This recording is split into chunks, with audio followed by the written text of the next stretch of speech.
Yo, alam nyo ba makakatormo? Meron ako natuklasan, pero bago ko sabihin sa inyo, mag-iingat muna kayo dyan kung ayaw nyo malug ang itlog nyo. Ito nga pala natin dinadaanan ay Camaro Street at ito ating lalabasan ay Pearl Drive. At yun na nga, dito na nga banda yung ituturo ko sa inyo. Kung kayo ay dito dadaan at traffic, abay huwag kayong magtambay dito sa kanan. Ang pinakadabis talaga na daan ay dito sa kaliwa, kaya ito ipapakita ko sa inyo. Abay syempre, sumignalight ko pa kaliwa, pinipindot yan, hindi yan automatic.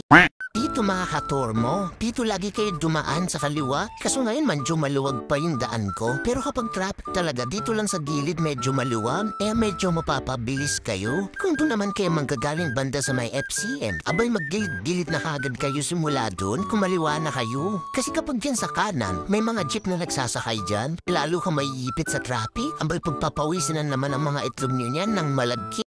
So paano? Ito lang muna for today's video. Pasensya na kayo kung nasira ko na naman ang ilang minuto ng buhay nyo. Let's go!